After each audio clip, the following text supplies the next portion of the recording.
आज हम बात करते हैं इन्वेस्टर एंड सेवर की।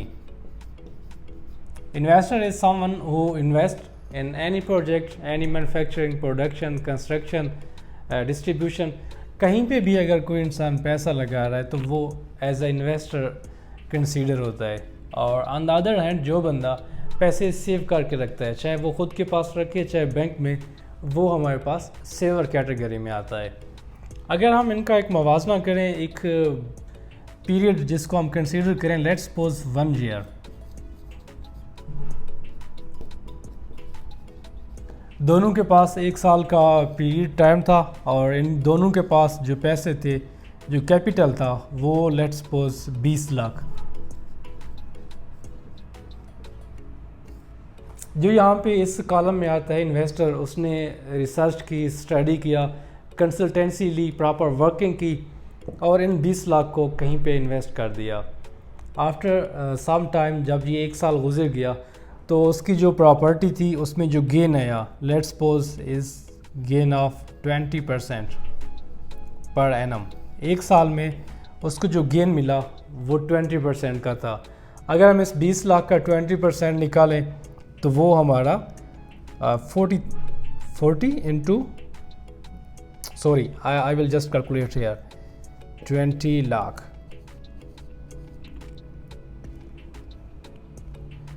into 20 multiplied by 100.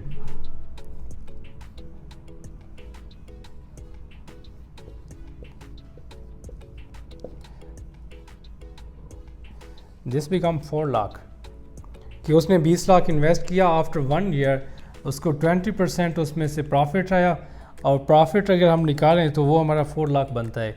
It means कि 20 लाख जो ऐड किए थे, कहीं पे इन्वेस्ट किए थे, वो आफ्टर 1 ईयर कन्वर्ट हो गए 24 लाख में। अगर हम दूसरी साइड पे देखें, ऑन द अदर हैंड, जिसने पैसे 1 ईयर पीरियड के लिए सेव रखे और उसको कहीं पे इन्वेस्ट नहीं किया, तो उनकी जो कैलकुलेशन बनेगी वो तो सेम रहेगी 20 लाख। लेकिन ये सेम नहीं होगी, इसमें डाउनफॉल आया है, इसमें कटौती हुई है, पैसे कट हुए हैं। पैसे किस तरह से कट हुए? पैसों का जो बैग था, जो पर्स था जिस पे 20 लाख रखे थे, वो तो 20 रखे हुए हैं, लेकिन ड्यू टू सम फैक्टर्स, जिस तरह से इन्फ्लेशन से जो मनी की वैल्यू होती है, जो परचेजिंग पावर होती है, वो कम हो जाती है। ईच ईयर अराउंड 10 to 15% का इन्फ्लेशन होता है। तो उसके पैसे जो बज़ाहिर तो 20 लाख थे, अभी भी हैं, लेकिन उनकी जो परचेजिंग पावर है वो कम हो चुकी है due to loss of this capital purchasing power. वो एक तरह से काफ़ी अच्छे खासे लॉस में जा रहा है। On the other hand, the person who has invested his money also covered inflation and take some gain from investment.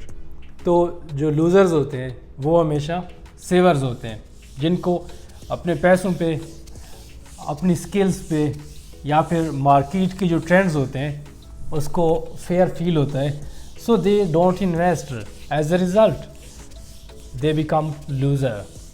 So if you have any money and you want to get returns, then just do 3 to 4 things and invest करने से पहले 3 से 4 steps हैं, उनको proper कर लें, फिर invest कर लें। जब आप इन्वेस्ट करेंगे तो आपके जो पैसे हैं वो ग्रो करेंगे और आपकी जो फिनंशियल स्टेबिलिटी है वो बिल्कुल बढ़ जाएगी।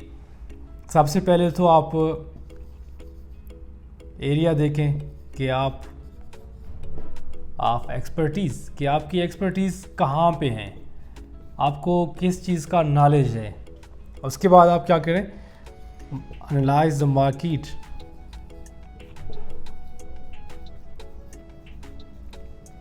मार्केट को एनालाइज करें। Then third step, if still you have confusion in your mind, then take the consultancy of expert person in their field. Expertise देखें, अपनी मार्केट एनालाइज करें। अगर आपको समझ नहीं आ रही तो किसी प्रॉपर कंसल्टेंट से कंसल्टेंसी लें। जब आप ये 3 से 4 काम करते हैं तो आपकी जो इन्वेस्टमेंट होती है उसके जो रिटर्न्स होते हैं वो खाद से खाब बढ़ जाते हैं।